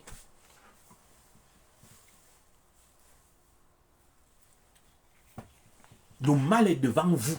Vous le voyez, mais vous n'avez pas le courage de dénoncer, de parler. Madame Nathalie Moudiki devient l'administratrice directrice générale de SNH par le ROHA, parce qu'elle est la femme de quelqu'un. Je veux qu'on la nomme, elle est compétente. Si son mari n'est plus apte, le président Biya signe. Au moins qu'on respecte les formes, parce que demain, on va nous juger. On va juger les écans. Parce que ceux qui profitent même derrière Madame Nathalie Moudiki, si tu vas voir de plus près, c'est l'élite Bamileke. Mais le nom de ce qui est sali, c'est le nom des écans. Que fait Madame Nathalie Moudiki à la tête de la SNH? Qui l'a placée là? Quel est l'acte administratif qui la désigne? Disons-nous les vérités. Tu vas là-bas, dans toutes les sociétés, c'est comme ça, la guerre des clans. C'est comme ça que les gens partent en prison. Il y a Mougou Belinga. À cause de cette histoire de guerre des clans. Le pays n'appartient pas au boulot. Ça va, Bobo? Va un peu rester en bas ou dans la chambre de papa, j'arrive, j'ai fini le direct. Néné est venu. Voilà, le pays n'appartient pas au Nanga. Le pays n'appartient pas au boulot.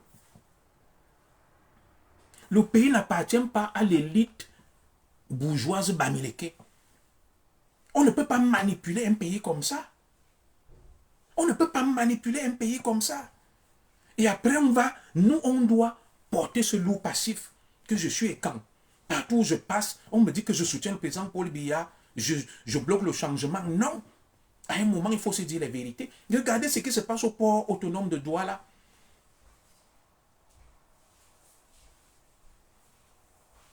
Regardez ce qui se passe au port autonome de Douala. On prend un contrat. En 2015, on signe un contrat avec la société SGS, une filiale suisse. On lui dit, pendant 10 ans, tu vas assurer le scanning au port autonome de Douala.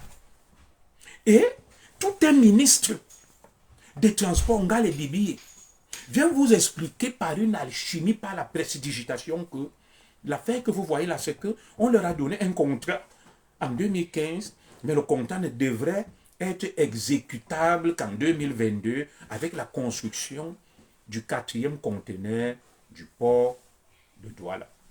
Ça veut dire que de 2015 à 2022, on exploite le port.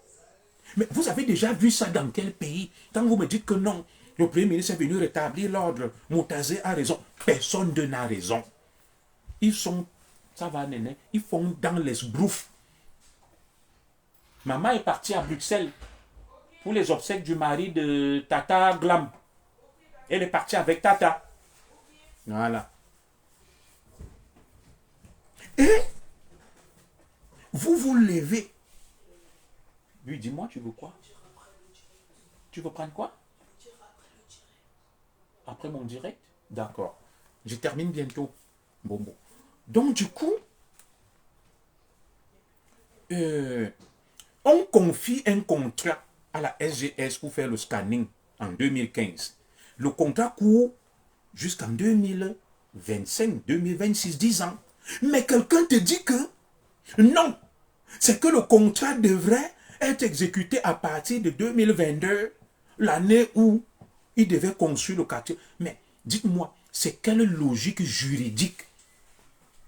C'est quelle gymnastique intellectuelle? Ça défie toutes les lois juridiques et du bon sens.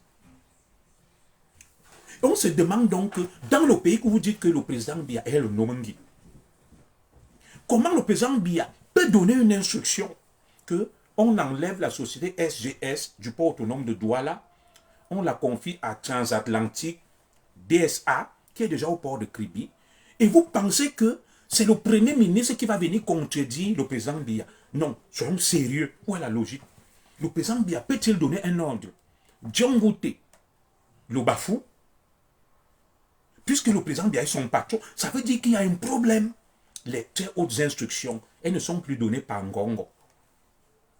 Elles sont désormais données par le général Amougou, de manière rocambolesque. Ça défie la logique et le bon sens. Un général qui devient administrateur à la présidence, à la place du secrétaire général à la présidence de la République. Qu'est-ce qu'il vient chercher là?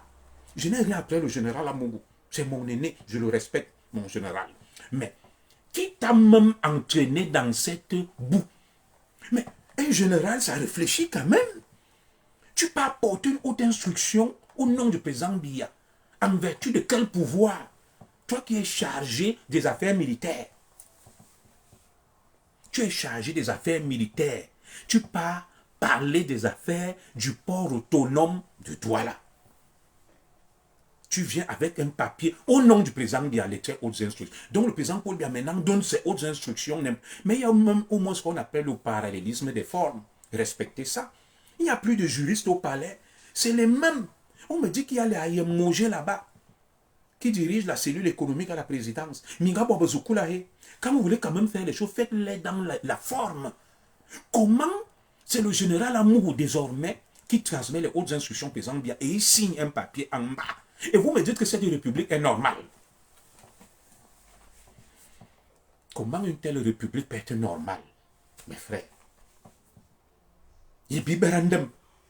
Nous savons même ce que nous faisons. C'est pas possible. Un général s'occupe des affaires militaires. Cette haute instruction est la plus grosse honte, c'est le plus gros scandale. Et ça confirme que au sommet de l'État, il y a quelque chose qui ne tourne pas rond.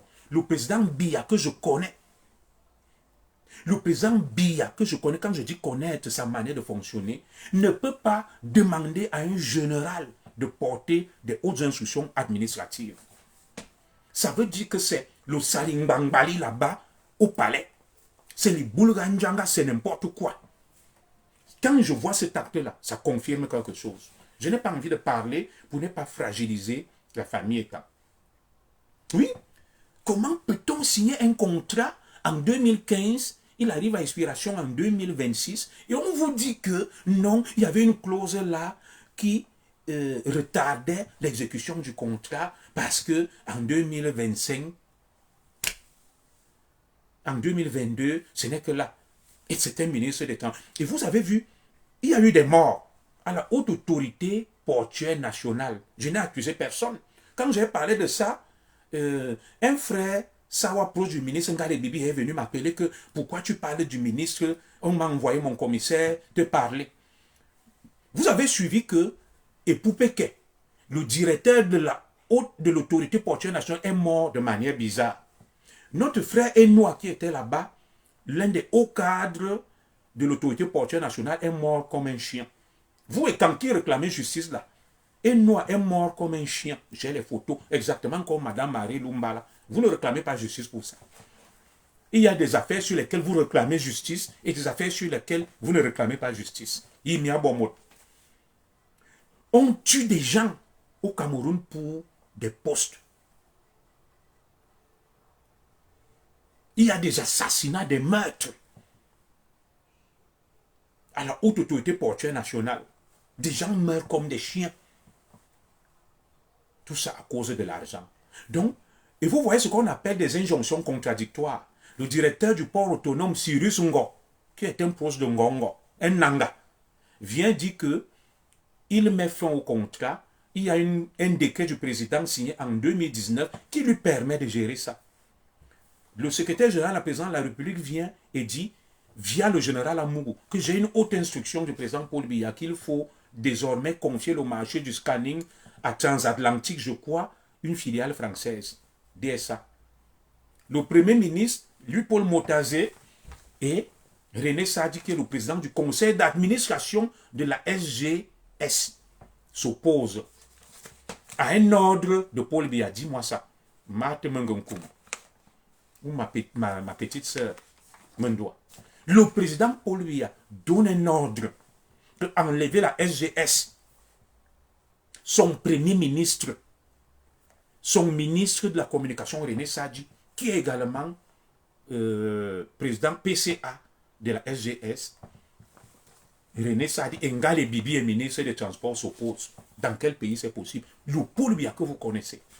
Le Paul Biya.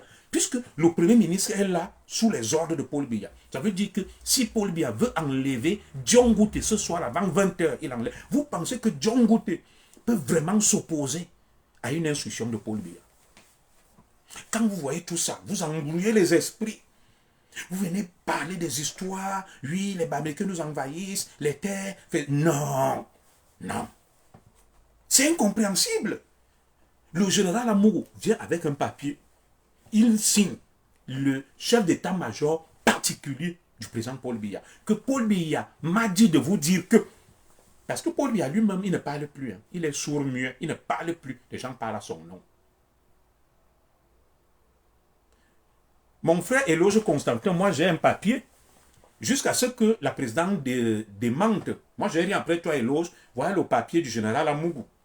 Donc la présidence, si le général Amougou, nous, ce papier-là, non, on peut le lire, qui dit que sur instruction du président Paul Biya, comment mon frère Éloge n'a pas vu ça? Mon frère, ce n'est pas moi, moi je n'ai rien après le général Amougou, le président, mais ne soyons pas des idiots utiles. Il y a un papier du général Amougou qui dit que sur haute instruction du président Paul Biya, mon frère Éloge ne sont pas de mauvaise foi, le président Paul Biya demande qu'on concède le marché à la société transatlantique DSA et qu'on le retire à la SGS qui était là. Et c'est la société transatlantique qui contrôle désormais le scanning au port autonome de Kribi. Alors, je vais bien croire qu'il n'y a pas une autre président. Dans ce cas, écoute bien mon frère Éloge, tu t'adresses à quelqu'un qui a un master en droit public, qui a été commissaire, qui a fait la science administrative. Le cabinet civil, le secrétaire général de la présidence doivent démentir ce document et dire que non, le général Amour n'a été envoyé par personne, ce document n'est pas vrai, soit c'est un faux. On fait un communiqué. Un État ne peut pas fonctionner comme ça. Ça paraît rocambolesque que le président Biya donne désormais ses hautes instructions à son chef d'état-major particulier pour des affaires qui n'ont rien à voir avec l'armée. Disons-nous la vérité. Il y a un malaise, il y a quelque chose qui ne tourne pas rond. Nous nous rendons ridicules aux yeux du monde. Tu es là, tu te lèves, on te dit que oh, le Cameroun est en train de prendre des gros emprunts, des milliards, 1600 milliards. Les services secrets du Cameroun vous font une notice rouge que les hauts dignitaires du Cameroun augmentent l'emprunt pour détourner l'argent. Donc ils partent prêter de l'argent au nom de l'État du Cameroun et prennent des retours commissions, détournent cet argent-là. Le surendettement du Cameroun, le Cameroun est surendetté. Chaque jour, le président Biya a signé une facilité d'octroi de crédit. Il a autorisé le ministre des Finances à aller emprunter 1000 milliards. Il a emprunté le ministre des Finances à aller emprunter 1600 milliards. Cet argent va où? Est-ce qu'on peut nous dire à quoi sert cet argent? Où on le met? Où il va? Ces milliards que vous allez rembourser, que nous allons rembourser, que nos enfants, arrière-petits-enfants vont rembourser. Le Cameroun a une dette extérieure estimée à 9 000 milliards de francs CFA, cumulée avec la dette interne. Tu vois mon ami Éloge, il dit, que dit le contrat avec SGS, respectons le droit, il va à gauche, il va à droite. Il vient de me dire tout à l'heure que est-ce que vraiment le président Paul Biya. Maintenant, il passe à autre chose. Et c'est les idiots utiles, comme ça là, qui viennent défendre des choses, ils s'en font. Tu vas voir Éloge, il n'a rien. Il n'est pas proche du système, il ne profite de rien. C'est un crève-la-faim. Il souffre, mais il vient embrouiller les esprits. Les deux camps dont je vous ai parlé, les extrémistes cons et camps, et les extrémistes cons Bamileke, qui mènent un combat de chiffonniers au bas de l'échelle, des crétins, des idiots utiles. Je n'ai pas dit que tu es un idiot utile, mon frère, et c'est eux qui font profiter les Ngongo. Parce que peut-être qu'il connaît un enfant de Ngongo, une cousine de Motazé, qui de temps à autre le dépanne, il va venir pour soutenir des bêtises. Entre-temps, c'est le pays qui s'enfonce, c'est notre communauté qui coule. Voilà. Tout à l'heure, il disait que, est-ce que le président Paul lui a parlé? Je lui ai dit qu'il y a un document. À titre de rappel, et Poupeke était le grand frère d'Ngali Bibi. Très bien. Mais tu ne connais pas l'affaire Poupeke. Je connais ça mieux que toi. La femme de Poupeke m'a appelé. Jade. Si tu veux, je l'appelle là. Ngali Bibi, moi je ne veux pas parler de lui. Je n'ai rien pris. Vous croyez connaître les dossiers? Il y a une femme là-bas qui est une anglophone, qui manipule tout à l'autorité portuaire nationale. C'était son frère, mais elle s'est opposée. Donc ne parle pas de ce que tu ne connais pas. Oui, je ne veux pas parler des choses parce qu'un ami proche m'a appelé pour me dire que non, vraiment, le ministre, je ne veux pas parler de l'affaire Ngale Bibi. Ne me pousse. J'ai le numéro déjà de Poupeke. Je ne voulais pas parler de ça. Je peux l'appeler là devant toi. La femme de Poupeke. Parce que vous parlez pour parler. Et Noah qui est mort, j'ai eu sa famille. Je sais ce qui les a tués. Vous venez parler pour parler, mon frère. Je sais de quoi je parle quand je prends la parole publiquement. Je sais de quoi je parle. Et ceux qui m'écoutent au sommet de l'État savent de quoi je parle. Et ça ne te regarde pas. Et l'autre Constantin, tu n'es rien dans l'appareil étatique. C'est comme, j'aime bien mon frère Edgar Minasto, mes frères Serge Antonio Ongeni, qui parlent là, les Bobson. Mais ils ne présentent rien. Je les aime bien, je les respecte, mais ils parlent, mais ils n'ont aucun profit, c'est des patriotes, mais ce système ne les connaît pas, ne les avantage en rien, et ne leur donne rien. Ce système ne leur donne rien. Et c'est pour ça que je dis, il faut qu'on arrête ça. Je n'ai pas dit qu'il faut attaquer l'État pour rien. Quand on attaque le régime, le système pour rien, je m'inscris en faux. Mais quand c'est justifié et fondé, je dis non.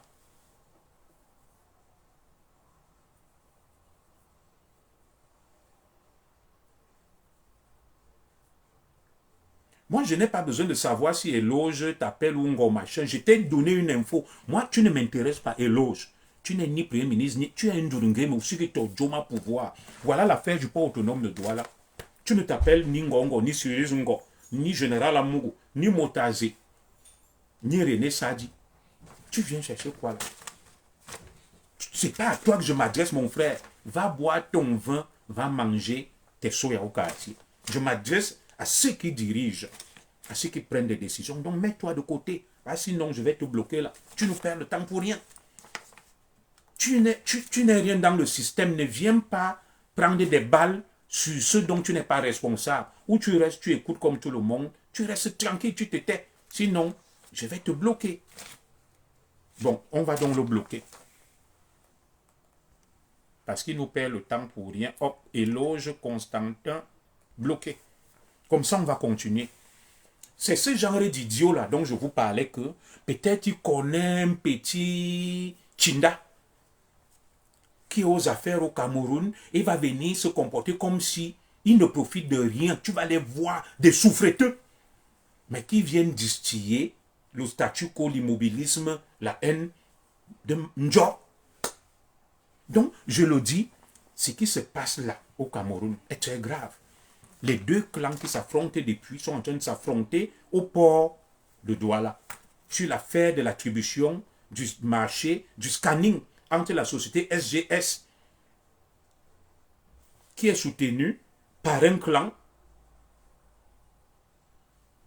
le clan des Motazé, de René Sadi, du premier ministre de Ngale Bibi, le clan opposé à Ngongo, donc le clan des Boulou, avec leurs alliés. Et maintenant, le clan des Nanga veut mettre fin au truc de la SGS, dont les Cyrus Ngo, les Ngongo, le général Amougou et le reste. Et ces gens, en voulant donc faire main basse sur certaines richesses,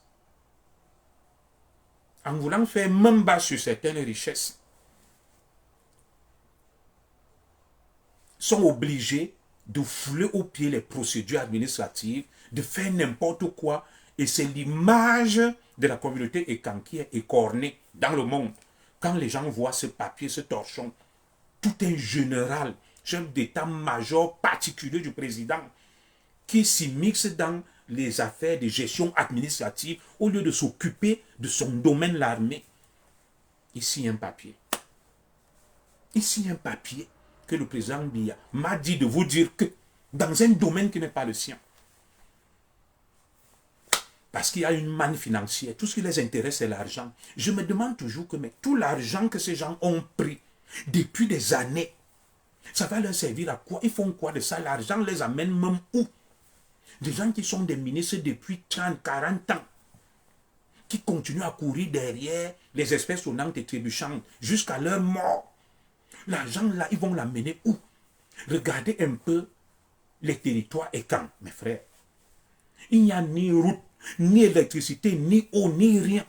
Mais on a des élites et quand. Tu entends seulement leur nom dans les histoires d'argent des milliards. Je vous ai donné les noms de tout ce qu'on a là.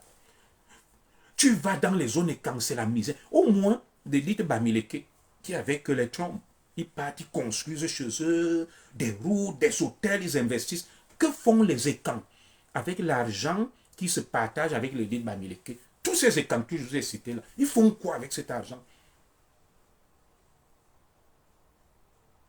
C'est l'argent du con, c'est l'argent du femme là. Vous payez la dîme satanique avec. Parce que moi, là où je suis là, mes frères, si on prend même, là, on prend même 150 000 euros, on me donne.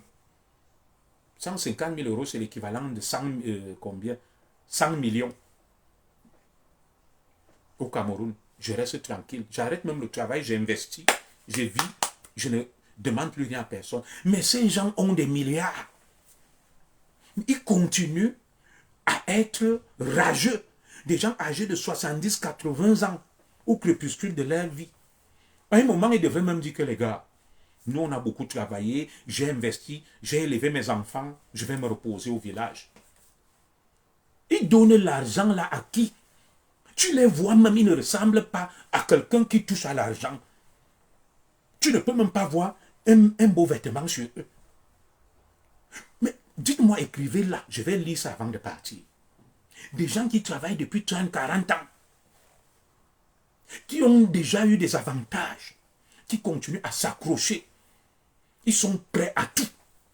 Est-ce que ces gens payent une dîme satanique ou bien ils sont dans une cotisation du femme là, qu'ils donnent l'argent là pour les sectes? Je ne comprends pas. C'est le même argent. Moi, le mois qui est fini là, le peu qu'on m'a donné là, j'ai appelé ma femme, mes enfants, j'ai partagé à la famille au Cameroun.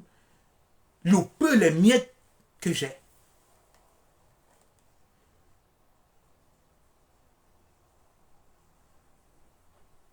Donc l'argent qu'ils prennent, ma soeur Marthe Mungonkumu, leur sert à quoi?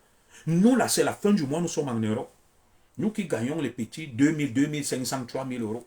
On est fiers, on va payer nos charges, les maisons, les assurances, les impôts, on aide les familles. Mais eux, ils ont les milliards.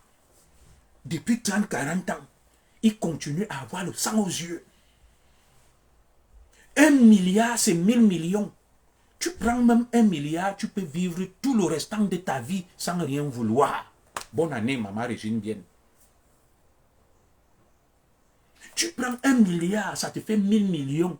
Tu mets quelque part, chaque jour, tu peux prendre 300 000, tu manges. Jusqu'à la fin de ta vie, tu n'auras besoin de rien. Mais malgré ça, ils ont toujours la rage. Je veux vraiment savoir ce qu'ils font de cet argent-là. Au moins, l'élite Bamileke que tu vas voir, même si c'est le Mokwaye, ils construisent des hôtels, des sociétés. Ils investissent chez eux. Qu'est-ce que nos élites font avec ces noms-là, avec cet argent-là? Moi, je veux ça. Il n'y a rien chez nous. Du calme, les enfants. Mais ces élites continuent à avoir la rage. Je vais m'arrêter là. Dites-moi, je vais vous lire. Il est 13h12. Je vais aller au boulot. Je commence là à 14h. Je finis à minuit. Dites-moi, qu'est-ce que ces élites font avec cet argent? 1 milliard, c'est 1000 millions. Je n'ai pas dit que tous ont le milliard, mais ils ont quand même au moins les 50, les 100, les 200, 300, 400 millions. Leurs enfants sont devenus grands. Ils les ont élevés, ils ont construit. Ils sont à l'abri du besoin. Quel est leur problème? Quelqu'un comme le général Amougou, pour qu'il aille sortir un papier que le port autonome de Douala, il faut ça. Le général Amougou est déjà âgé. Ses enfants sont âgés. Quel est son problème? Quel est le problème du ministre Louis-Paul Montazé? Quel est le problème du premier ministre John Gouté? Quel est le problème de Cyrus Ngo? Dites-moi, quel est le problème du ministre René Sadi? Quel est le problème du ministre Ngale Bibi? Quel est le problème Je veux savoir, avec tant d'argent qu'ils ont déjà eu, que vont-ils faire de cet argent? Je veux savoir, dites-moi. Je veux savoir. Mes frères, dites-moi. C'est l'argent de la sorcellerie que j'ai vu un Bamileke l'autre jour, il prend 14 millions, quelques instants après, il meurt. Nous, on est là. Les miettes qu'on nous donne ici, nous investissons, nous aidons les gens. Mais eux, ils ont des centaines de millions. mais ils ne sont pas rassasiés, ils sont prêts à tout. Quelqu'un peut tuer l'autre. Alors qu'ils ont déjà élevé leurs enfants, construit des maisons, se sont mis à l'abri du besoin. C'est pas possible. Ils gèrent même quel chisa, à quel âge? Qu'est-ce qu'un vieux de 70 ans, 80 ans peut encore faire même à une femme? Dites-moi, quel chisa? Les femmes sont là. Ils peuvent vous faire quoi même encore, même s'ils partent prendre le Viagra. Moi, ces affaires me dépassent, ça échappe à mon entendement. Le port autonome de Douala, admettons même donc qu'il y a eu tout ça. Pourquoi le Premier ministre depuis et les Motasés n'ont pas sorti un truc de recadrage que le truc qui arrive là, on mène une réunion de concertation avant l'expiration, puisqu'il y a un appel d'offres, on voit la solidarité gouvernementale. C'est chacun qui tire la couverture de son côté. Pour jouer les bons aujourd'hui, personne parmi eux n'est bon ni juste. Ne venez pas me dire là qu'on applique le droit, il n'y a aucun droit. On ne peut pas signer un contrat en 2015. Il arrive à expiration en 2026. Et on te dit que non, le contrat signé en 2015 est exécutoire en 2022. Il doit se prolonger jusqu'en 2032. Non. Et de l'autre côté, ceux qui veulent aussi mettre l'autre entreprise, tous sont dans le faux, la manipulation, la recherche du contrôle de l'argent. Tous pourris. Aucun n'est correct. C'est pour ça que ils soutiennent le président Biya, bec et ongle, pour continuer à entretenir la prédation, le flou, l'ambiguïté, à gérer le Cameroun par procuration, à faire n'importe quoi. Des dizaines d'enfants camerounais sont morts, poussés par les deux camps, les extrémistes de l'opposition, les extrémistes du pouvoir. Une cinquantaine de morts. Le sang des Camerounais coule. Des innocents meurent, mais des gens sont là, ils s'accrochent. Le Cameroun leur appartient. Il n'y a que. Il n'y a personne d'autre. Le Cameroun leur a. Même au Tchisa, ils donnent quoi? Je connais beaucoup de leurs Tchisa. Ils ne donnent rien. Bonjour, ma petite sœur, ma Foyomeni Sona. Ils ne donnent rien au Tchisa. Je connais beaucoup de Tchisa de ces gens qui souffrent ici. C'est pas possible. Le peuple camerounais, mes frères, arrêtons ce que nous faisons que extrémistes et camps, extrémistes Bamileke, ça profite aux gens dont je viens de vous donner les noms, qui sont là depuis 30 ans, 40 ans, qui volent, qui pillent chaque jour, et ils instrumentalisent le fait tribal au niveau du bas de l'échelle. Les extrémistes Bamileke, les extrémistes et camps s'entretuent, entre-temps ils volent l'argent au sommet de l'État.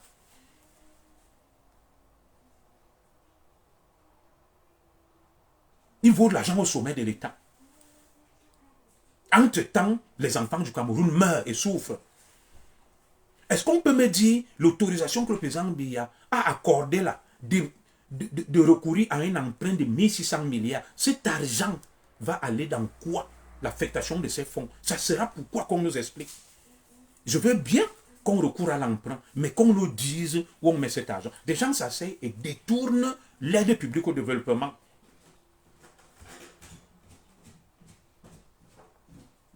Mais ces gens-là, est-ce que c'est leur gris-gris? Oui. Est-ce que ce sont leurs gris-gris? Parce que là, les femmes m'ont raison. Je connais beaucoup de femmes qui sortent avec ces gens qui n'ont rien.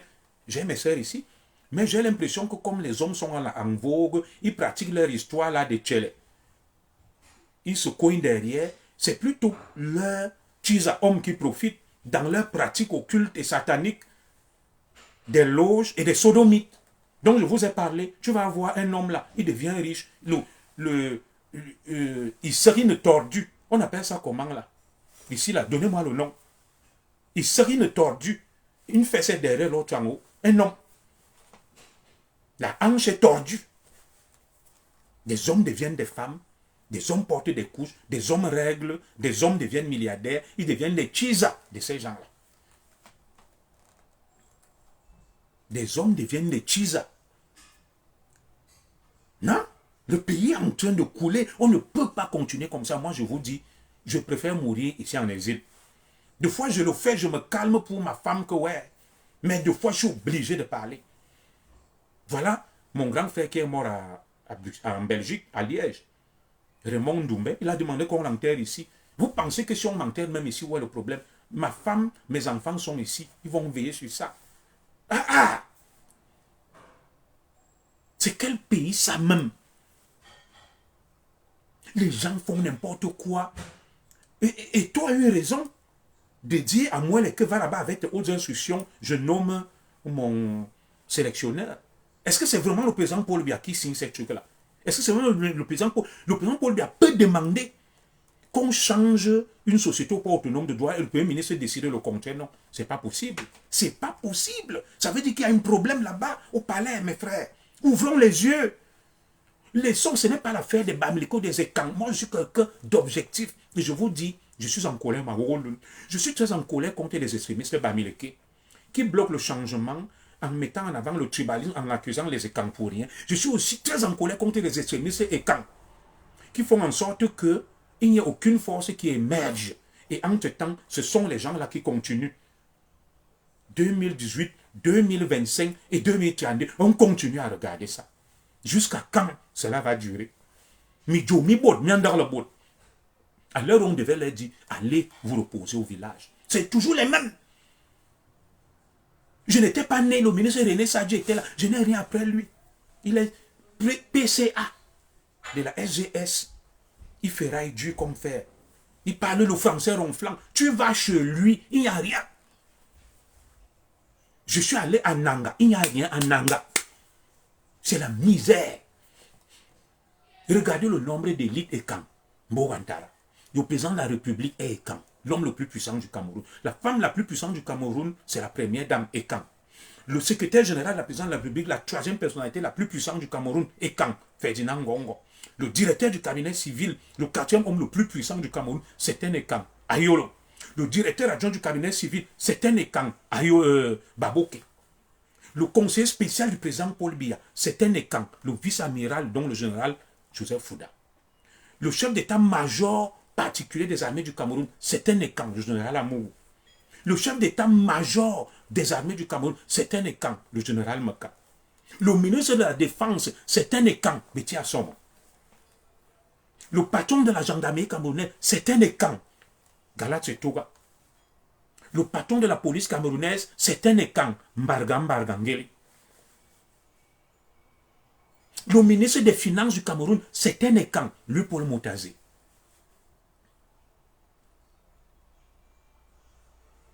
Le ministre des Affaires domaniales du cadastre, c'est un Ekan, Henri Yebagisi. Le ministre des Forêts de la Faune, c'est un Ekan, Ndongo Jules Doré. Mes frères Ekan, dites-moi, il n'y a rien chez les Ekan.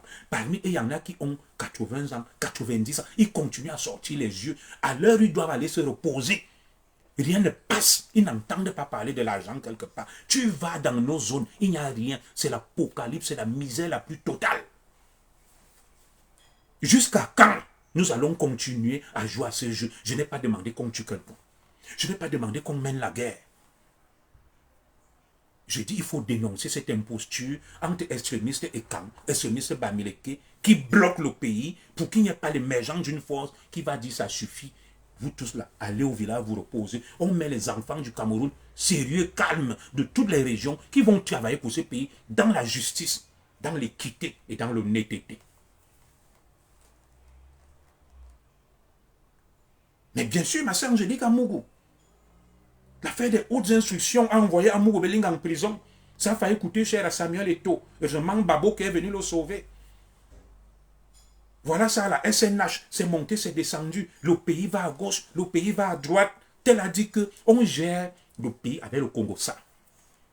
Le sommet de l'État est devenu un haut lieu de Congo-Ça. Tu te lèves, tu signes un papier, tu mets ton cachet en bas. Tu dis, Paul Biya m'a dit que...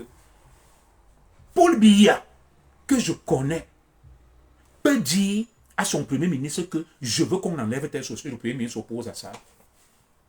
Est-ce que vraiment Paul Biya signe encore ces documents-là? Soyons sérieux, disons-nous les vérités en nous regardant droit dans les yeux. Mes frères, j'ai soutenu Paul Biya. Je vous ai dit pourquoi.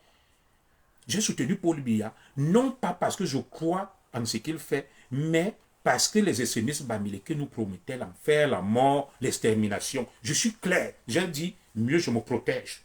Paul Biya ne me promet pas la mort, l'enfer, mais autant mieux que ces gens et lui qui volent, qui pillent et que nous soyons en vie. Voilà la seule raison. Si les extrémistes bamileke avaient tenu un discours d'apaisement, de rassemblement, je serais avec eux.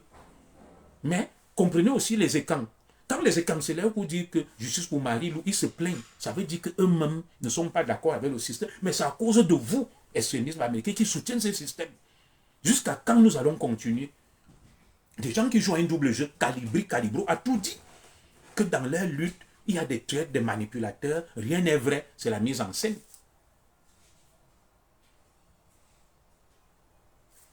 Moi, je ne vais pas tirer de conclusion à votre place. Ma soeur, ma jolie que ça veut donc dire que ce n'est pas tel qui dirige. Tout le monde voit. Si le président Biya dirige le Cameroun, comment peut-il donner une instruction, une haute instruction, très haute instruction, via le chef d'état-major particulier, le premier ministre Botantouche, avec le ministre des Transports et le PCA de la SGS? Ça veut dire qu'il y a un problème. Prenons le bon sens. Il y a un problème. Le Cameroun est le Salingbangba et la cour du roi Peto, c'est une auberge espagnole. Chacun fait ce qu'il veut. Le pays est en train de couler. Vous, élite et camp, mes aînés, est-ce que vous voyez même ce que vous êtes en train de faire? Vous nous couvrez de honte. Le monde entier, quand on passe, nos frères bamileke se moquent de nous. Pourtant, ils sont avec vous, ils profitent. C'est eux qui payent les places à l'ENAM, c'est eux qui vous corrompent, c'est eux qui achètent tout chez vous, mais c'est eux qui viennent vous exposer encore dehors. Moi, je vais m'arrêter là. J'ai dit ce que j'avais à dire. Vraiment, c'est honteux. La Botswana, ça fait peur. Ne nous trompons pas de combat. Pointons le mal où il est. Et le mal, il est quelque part. Pointons là où il est, mes frères. Arrêtons la diversion. Basta. Que Dieu bénisse au Cameroun. Moi, je vais aller chercher mes 10 francs. Que Dieu vous bénisse. Inch'Allah. Merci. Salut.